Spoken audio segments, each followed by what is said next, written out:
So hello. Today's chat is going to be about dogs I have loved. I have had four in my life that I have been very close to. And the first one, I was 33 at the time. I lived in Ridley Park, Pennsylvania with my significant other, Richard. And Richard was 18 years older than me. We got this big boned German Shepherd puppy, and I called him Deva, and Deva is Sanskrit for angel, and I really liked that name for him. He was a very sweet dog. He had, instead of the pointy ears that are typical of the German Shepherds, his flopped down, more like the Belgian Shepherd than the German Shepherd, but he was supposedly a 100% purebred German Shepherd. A very sweet soul. However, about a year after we had him, Richard decided he wanted to retire and live on a houseboat in Florida. And so he started putting that together for us. He found a really beautiful boat. It was 40 feet.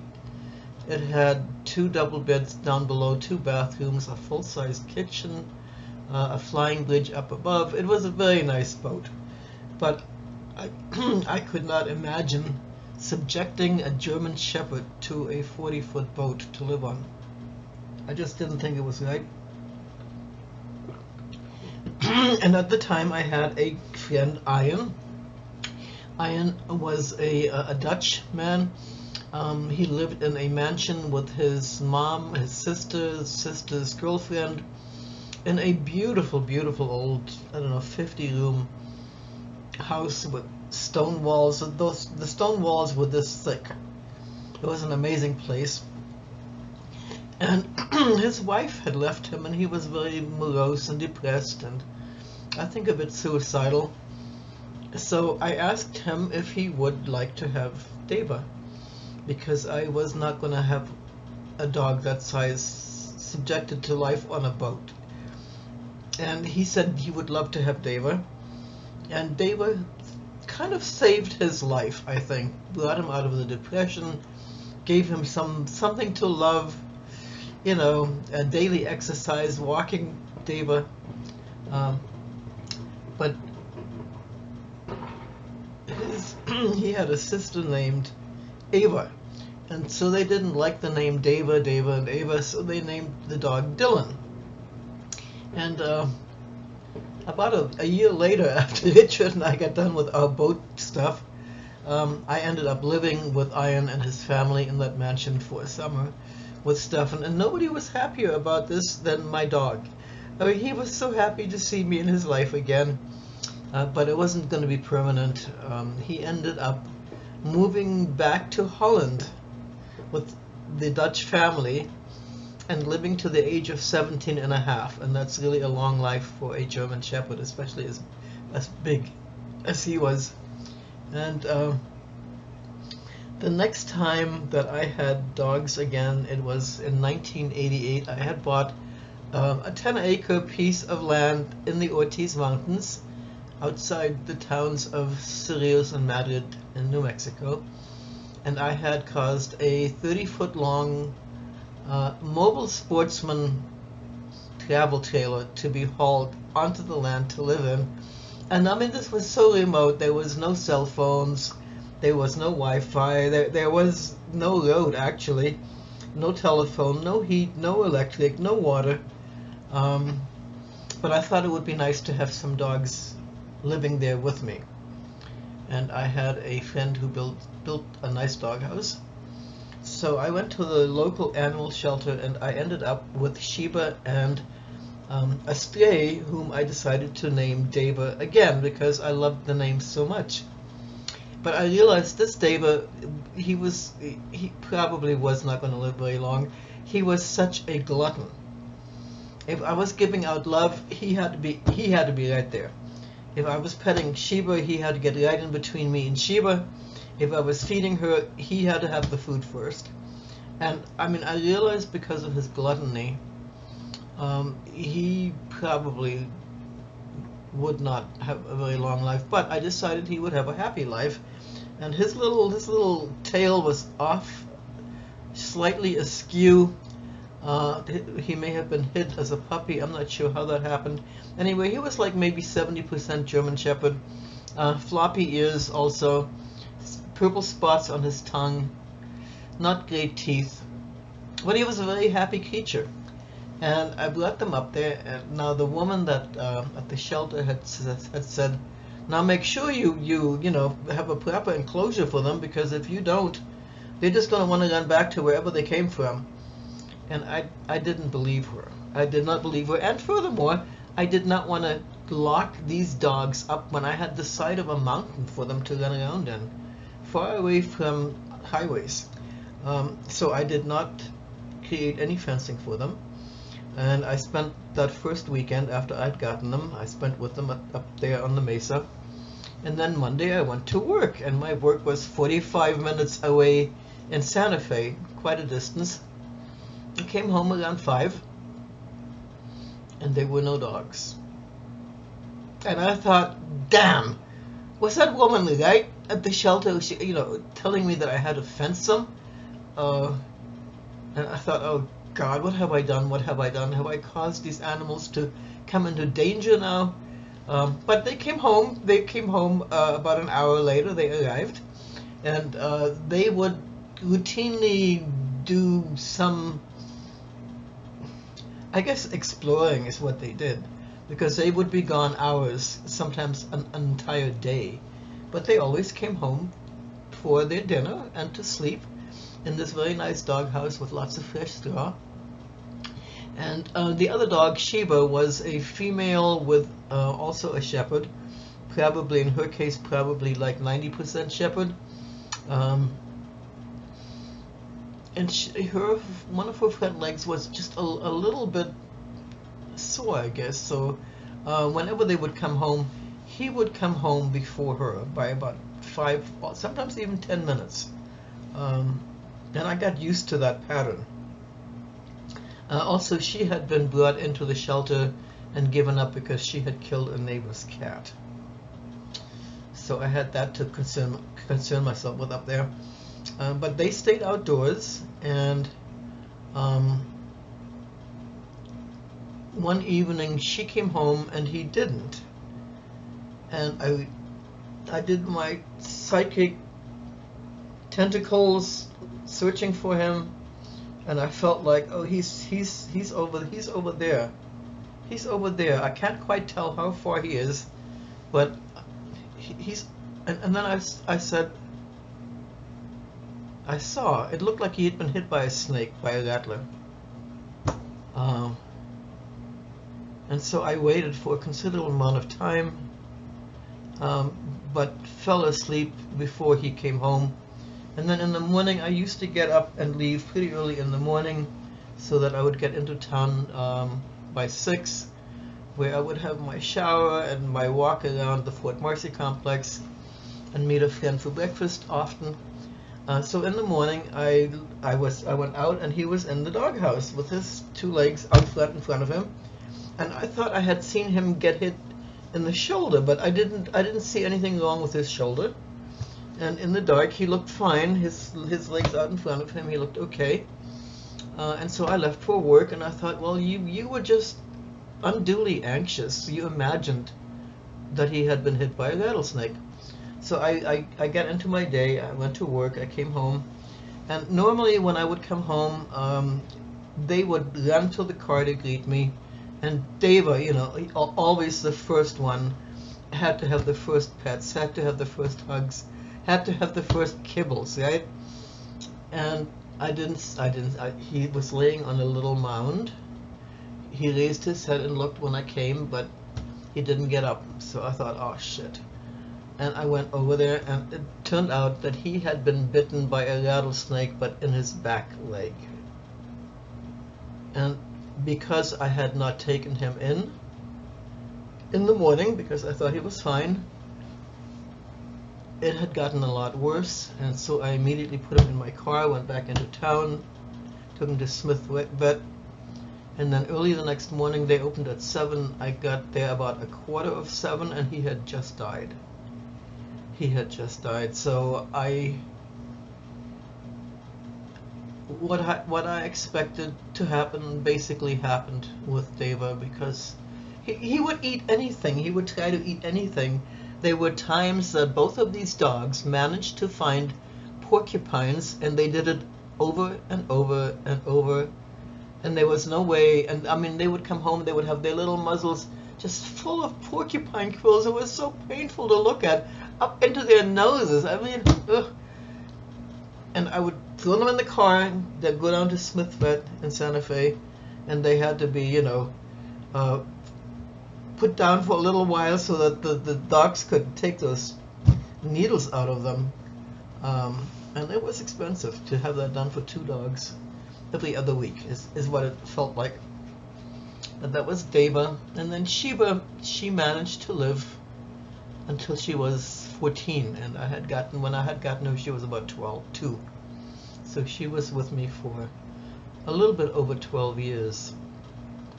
And when she died of old age, I didn't know if I wanted to have another doggo, because it's so painful when you lose them, right? But I decided I would just let the universe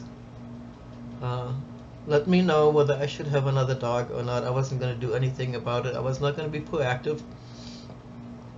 And within about 4 weeks of Sheba's death, this female dog showed up on my, by then I had moved out of the, God, I had done a lot.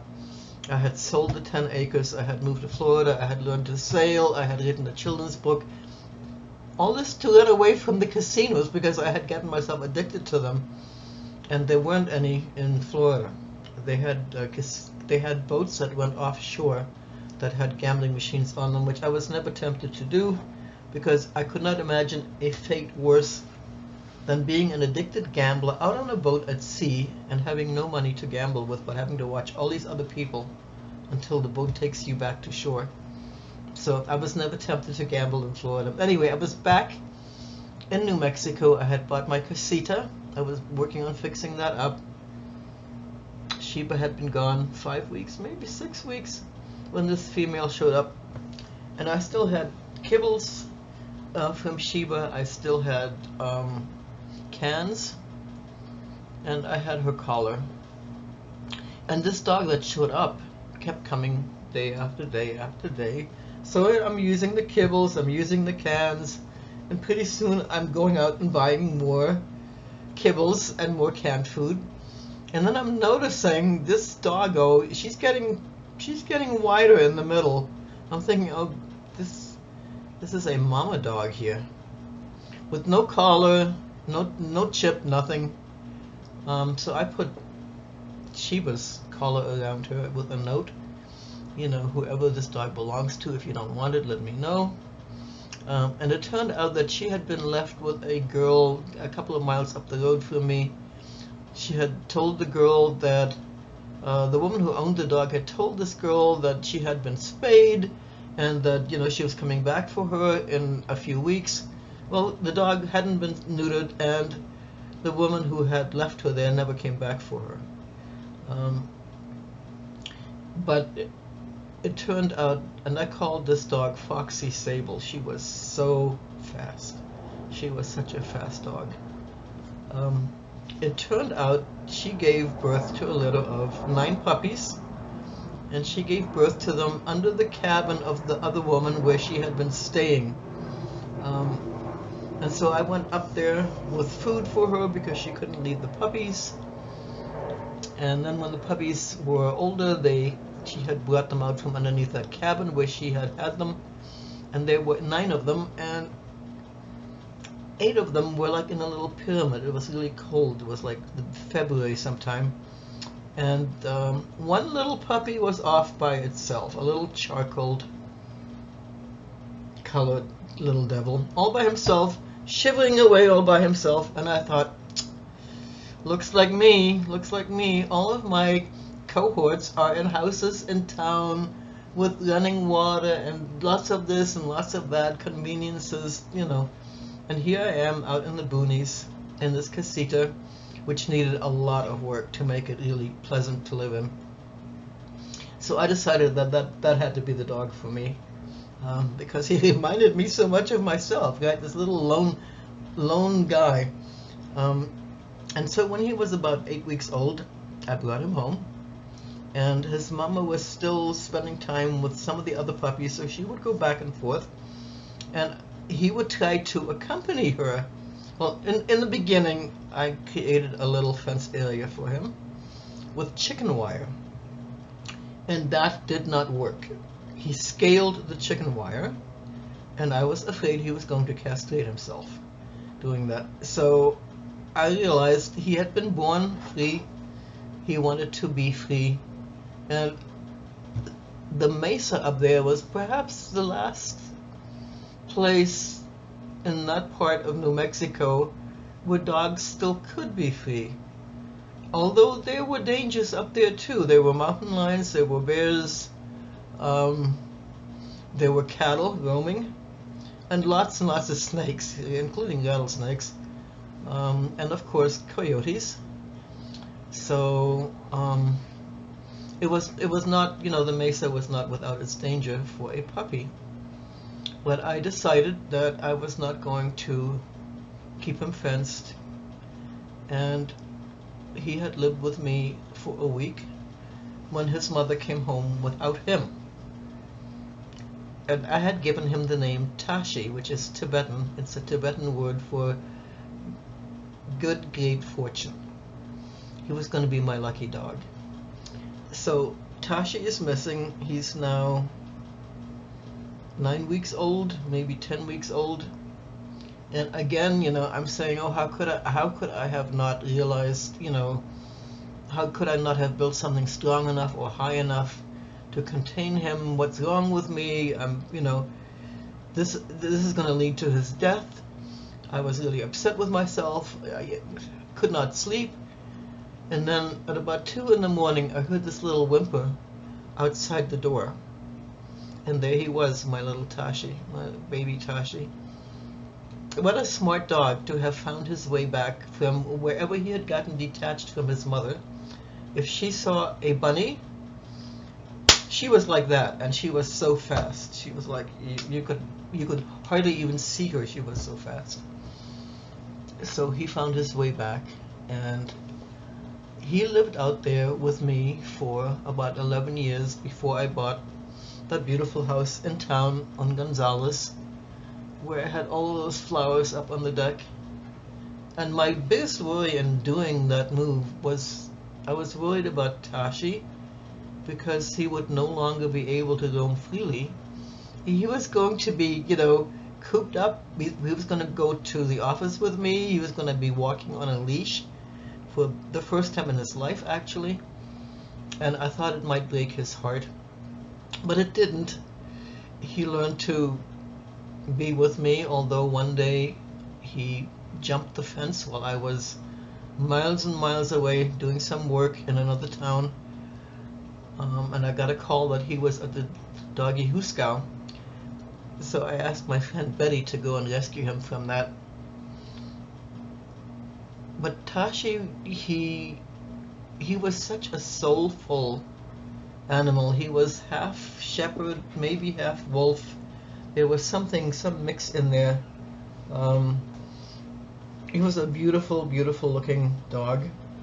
And he was very intelligent. I mean, besides having found his way back to my place, within a week of living there with me, and being so young, he managed to negotiate all of the threats and dangers up there on the mesa. Although he did get into a tussle with a mountain lion up there. I came home one day and he had this big wound in his neck. The mountain lion had just slashed him open around his neck, and it left an impression with him. He did not want to be outside very much after that. For had to have been 2-3 months before he got his courage back again. But that was Tashi, and he lived to be 15 and a half, and he is buried up there on Gonzales at that house. He was a very, very sweet companion for me. In the end, he managed to come down with cancer twice. The first time they took it out, it was a big chunk. It had surrounded and burst his spleen, and I didn't see it happening. I don't know how it could have happened without my noticing. But he had surgery, he had that removed, and he lived another 2.5 years beyond that, and had cancer again, a different kind. I loved him so much, I called my boat Tashina, partly in honor of him, and partly because I had a cat I really adored called Nina. So I took their two names and put them together for my boat. So that's some of my dog stories. I have cat stories as well, maybe next weekend. Alright, ciao.